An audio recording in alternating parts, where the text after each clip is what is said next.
Pas plus haut que le bord. Et aujourd'hui, dans Pas plus haut que le bord, eh bien, des chroniqueurs inclassables, incontrôlables, incorruptibles, avec le pote à Gabi plus dézingueur que jamais. Ah, oui. L'immense Mathieu. Oh là là là là. La subtile et incandescente Charlotte Lenoir. L'Hidalgo au verbe haut FX.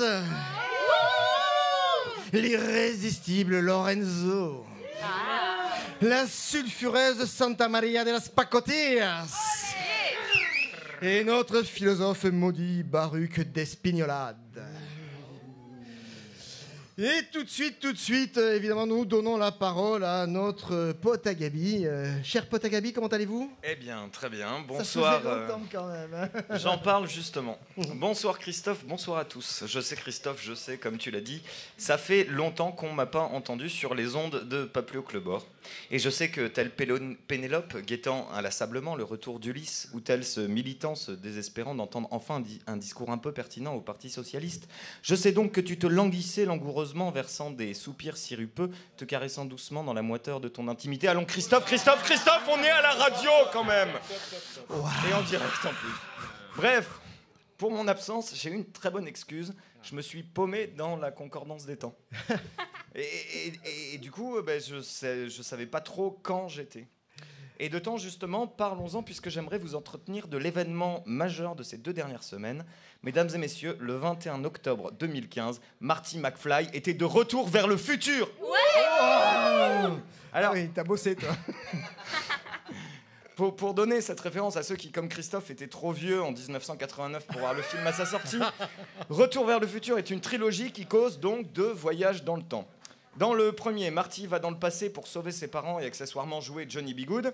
Dans le 2, il va dans le futur, c'est-à-dire notre présent, pour sauver son fils. Puis dans son présent, qui est en 1985, donc dans notre passé. Et puis à nouveau dans un passé antérieur, pour se retrouver à nouveau à jouer Johnny B. Goode.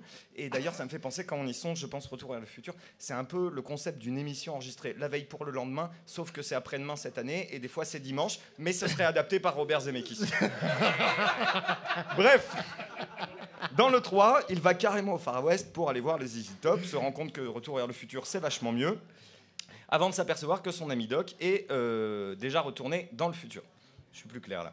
Quand Marty était présentement dans le passé et qu'ils peuvent maintenant aller ailleurs. Ailleurs, d'accord, oui, mais où ?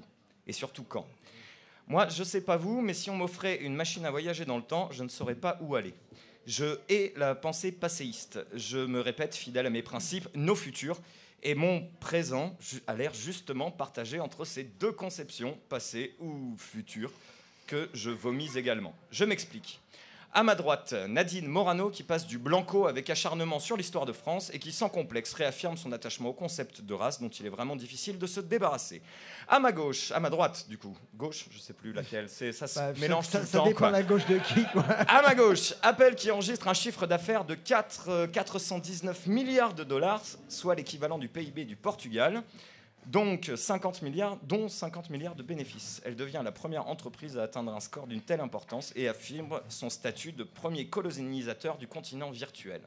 À ma droite, des députés qui refusent de reconnaître la serviette hygiénique comme produit de première nécessité, contrairement, disons, aux confiseries de Kinder, affirmant par ce symbole la bonne santé du vieux système patriarcal qui malheureusement a de beaux jours devant lui.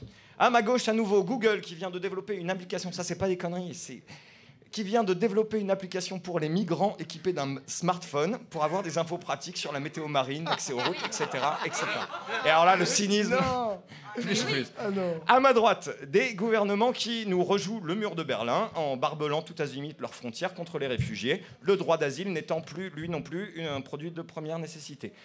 À ma gauche, ces mêmes gouvernements qui vont le 28 novembre prochain à Paris entamer une grand-messe à la gloire de l'écologie pour se dire entre eux « Oh là là, c'est terrible ce qu'on a fait à la planète !» Au diantre, pourtant, que ces petits fours éco-citoyens sont bons.